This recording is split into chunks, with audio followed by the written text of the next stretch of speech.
안녕하세요. 오늘은 광주와 전남에 계시는 선생님들과 함께 초등교사가 되기 위한 방법을 알아보는 시간을 마련했습니다. 먼저 선생님들부터 소개해드리겠습니다. 안녕하세요. 광주교육대학교 광주부솔초등학교에서 근무하고 있는 이영배라고 합니다. 만나서 반갑습니다.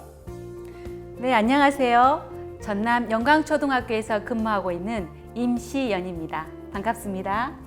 네, 본격적으로 질문에 들어가기 앞서서 선생님들의 이야기가 궁금해요. 혹시 초등교사가 된 계기가 있는지 궁금한데요. 알려주실 수 있나요? 네, 초등 선생님은 우리 초등학생들에게 언제나 로망의 직업이죠. 누구나 한 번쯤은 나도 나중에 커서 우리 담임 선생님처럼 선생님이 되고 싶다는 생각을 갖게 됩니다. 저 역시도 초등학교 저희 담임 선생님이 너무 잘해주시고 또 재미있게 수업도 해주시고 또 저를 너무 좋아했거든요. 그래서 초등학교 선생님이 되고 싶다는 생각을 가졌고요. 특히 저는 무엇보다도 저희 아버님이 초등학교 선생님이셨어요. 그래서 아버님의 영향을 특히 많이 받아서 초등학교 선생님이 되었습니다. 저도 선생님과 같은 계기인데요. 저도 정말 좋은 선생님을 만났거든요. 제가 3학년, 4학년 때 굉장히 학교 생활이 좀 어려웠어요. 적응이 잘 안 됐거든요. 그런데 5학년 때 담임 선생님 만났는데 공부가 갑자기 너무 재밌는 거예요. 그리고 학교도 엄청 빨리 가고 싶고, 그래서 이런 선생님을 만나면서 처음으로 선생님 나도 되고 싶다라는 생각을 저도 했던 것 같아요. 그런데 우리 초등학교 아이들이 이렇게 선생님들과의 좋은 추억 있는 아이들 같은 경우에 나도 교사가 되어야지 하고 꿈을 꾸는 친구들이 많이 생기는 것 같습니다. 네, 그런 꿈을 가지고 두 분 다 멋지게 교사로서 성장하셨는데 어떻게 초등교사가 되셨는지 초등교사가 되는 과정을 설명해 주실 수 있을까요? 네, 초등교사가 되려면요, 우리나라 같은 경우에는 교원의 양성 체계가 초등교사 같은 경우에는 특수 목적 대학교인 교대를 나와야 해요. 그래서 전국에 10개의 교대가 있는데 광주 전남 같은 경우에는 광주 교대가 있죠. 그래서 이 교대에서 졸업하고 나면 교사 자격증을 줍니다. 이 자격증이 있는 학생 같은 경우에는 전국 각 시도에서 실시하는 임용고시를 볼 수가 있게 돼요. 여기에 합격하면 교사로서 발령을 받을 수 있습니다.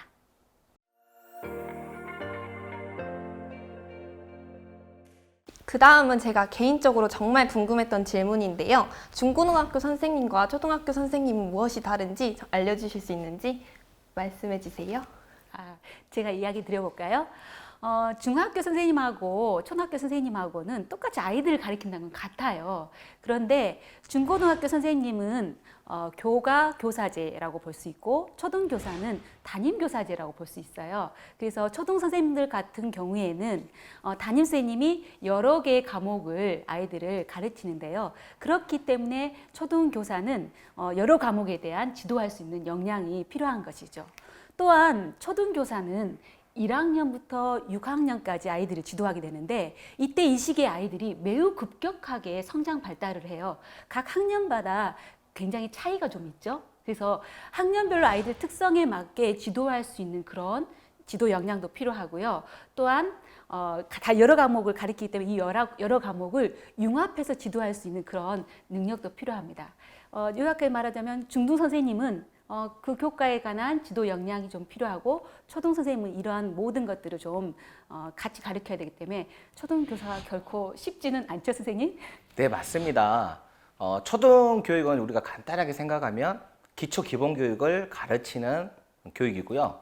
그 기초 기본 교육에 좀 더 깊이 있는 전문가적인 어떤 교과를 가르칠 수 있는 선생님이 중등학교 선생님이라고 생각하시면 좀 더 이해하기가 쉬울 것 같습니다.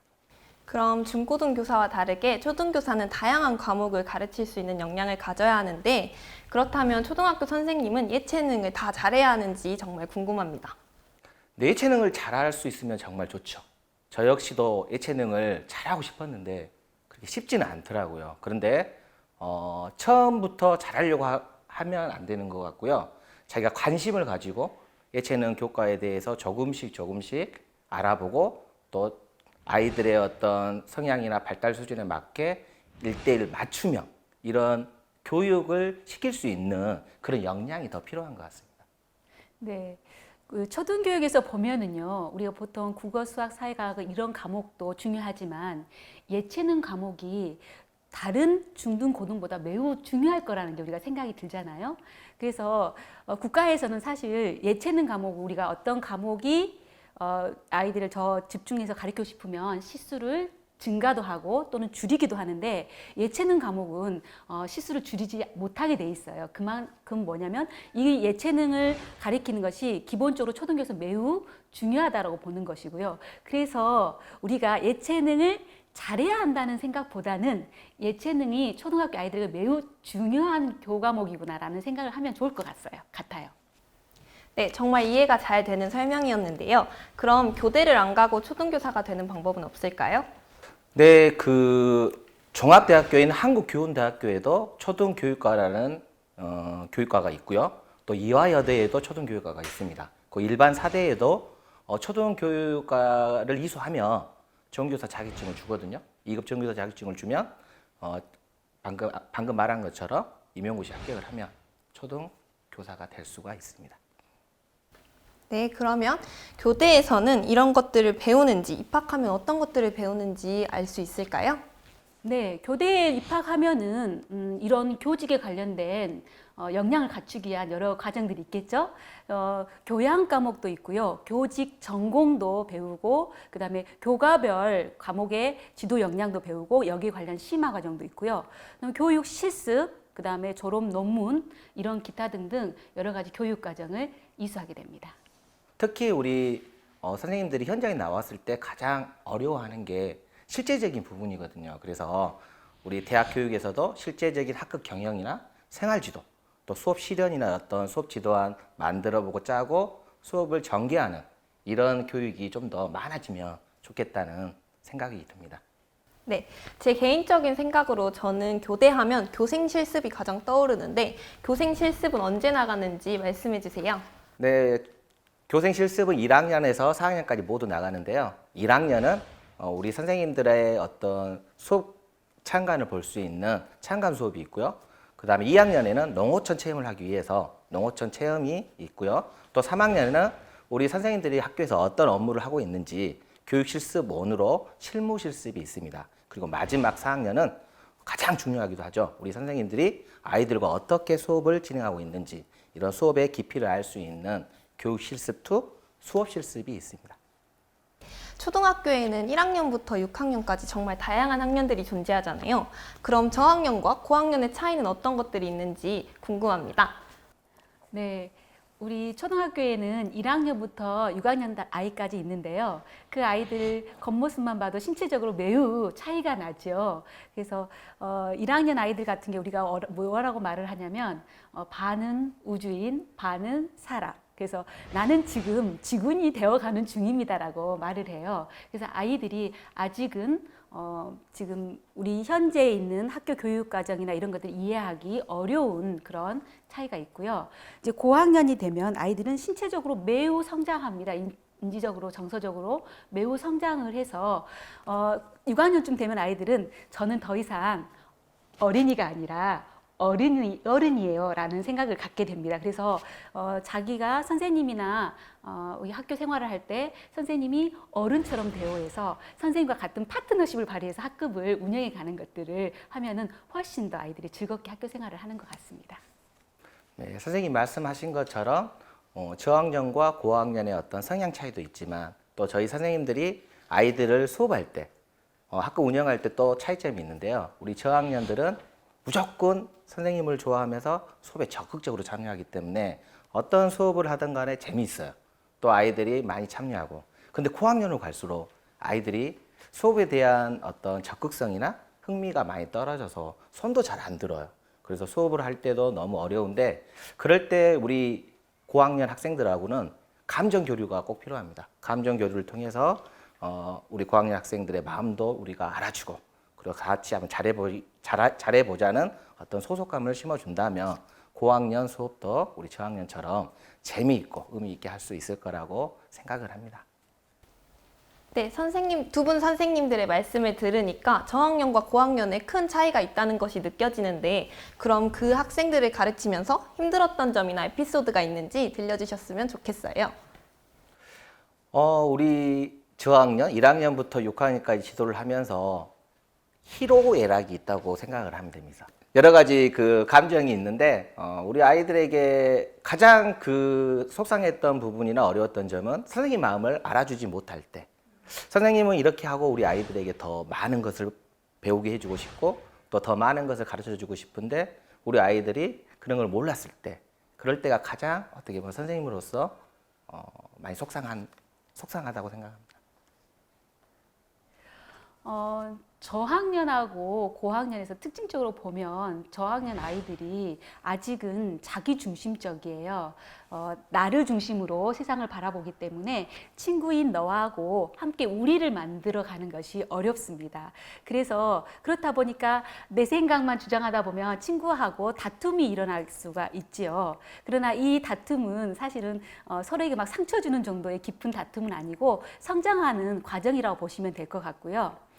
고학년이 되면 이제 학생들이 서로 학습 결손에 누적되는 경우가 있어요. 그래서 학습을 잘 따라가는 아이와 그다음에 학습이 아직 따라가지 못하는 학생들 사이에 격차가 좀 있는데요. 이 수준차를 극복하고 어떻게 아이들을 가르칠 것인지 또는 이 학생들 간에 어떻게 협력적 배움이 일어나도록 할 것인지가 고학년을 지도하면서는 굉장히 고민이 되고, 그리고 학습이 결손이 됐던 아이들에게 그 나름의 성취감을 어떻게 줄 수 있을 것인가가 좀 고민되었던 것 같습니다. 네, 이렇게 아이들과 함께 생활하다 보면 아이들과 갈등이 생기기 마련이잖아요. 그럴 때는 어떻게 해결하시나요? 우리 아이들과 갈등이 일어날 수밖에 없죠. 우리가 생활하다 보면. 그런데 가장 좋은 방법은 이 아이에게 관심도 가져주고 또 말도 걸어주고, 언제나 선생님은 너에게 관심이 있다는 걸 표현해 주는 게 가장 좋거든요. 또 1대1 상담을 할 때도 마찬가지예요.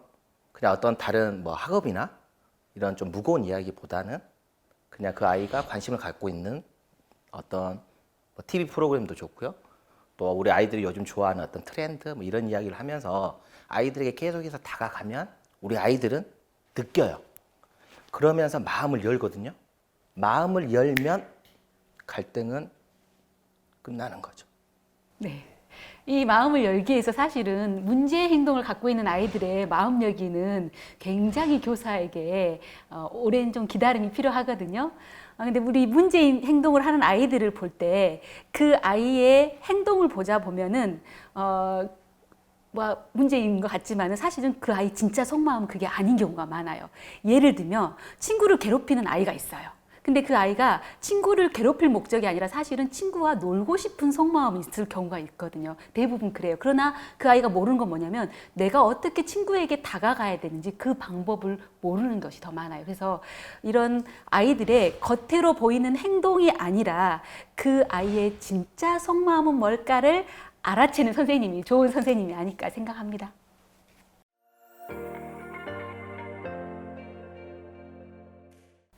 네, 이건 정말 소소한 궁금증인데 혹시 선생님이 갖고 있는 특별한 직업병이 있을까요? 네. 직업병 당연히 있죠. 직업병이. 방금도 제가 선생님한테 호칭을 선생님이라 하잖아요. 이렇게 누구를 만나든 간에 선생님이라는 호칭이 먼저 나옵니다. 그리고 또 선생님과 학생과의 관계로 이렇게 이야기하는 경우도 많이 있고요. 또 학생처럼 이렇게 지시하는 경우가 많이 있어요. 그랬을 때 친구들한테 많이 혼나죠. 네, 저도 어디를 가거나 선생님이신가요? 라고 알아봐요. 티가 나는 거죠. 그래서 그 중에 하나가 뭐냐면 제가 오늘 또 저도 그랬는가 모르겠는데 굉장히 길게 설명을 해요. 초등학생 대하듯이 자세하게 길게 설명하려는 좀 병이 있는 것 같고요.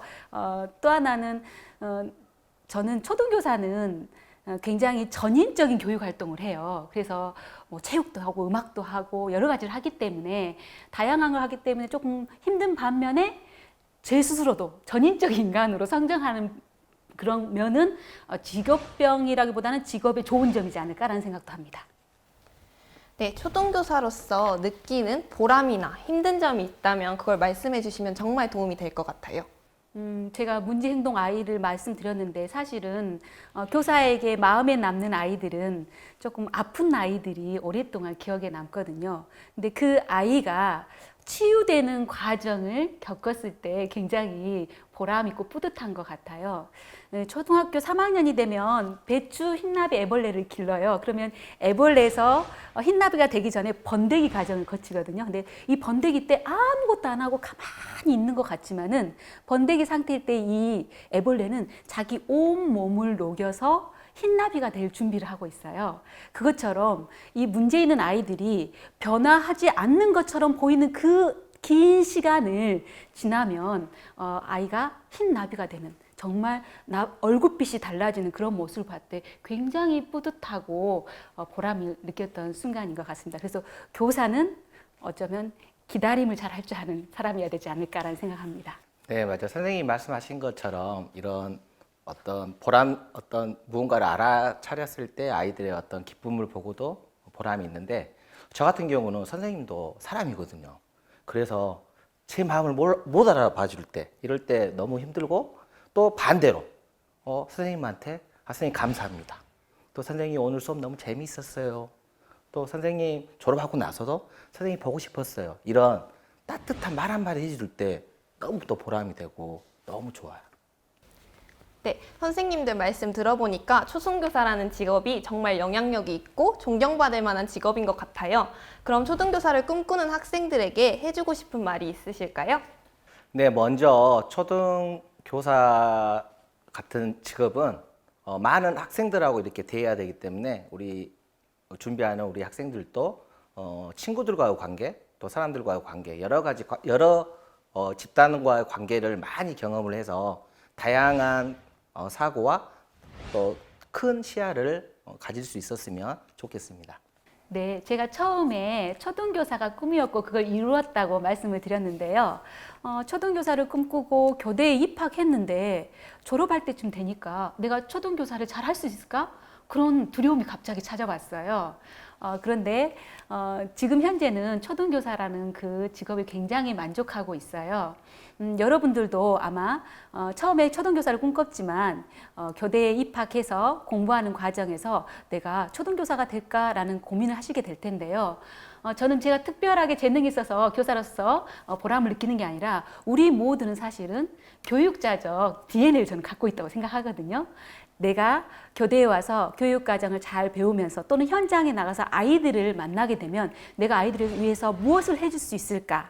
스스로가 그게 보이게 되고 찾을 수 있고 그걸 길을 찾아갈 수 있을 거라는 저는 생각을 합니다. 그래서 여러분이 꾸었던 꿈을 꼭 키워나가셨으면 좋겠습니다. 네, 오늘 선생님들 말씀 정말 잘 들었습니다. 두 선생님들께서 해주신 말씀들이 초등교사를 꿈꾸는 학생들에게 큰 도움이 되길 바라겠습니다. 오늘 정말 수고 많으셨습니다. 감사합니다. 감사합니다.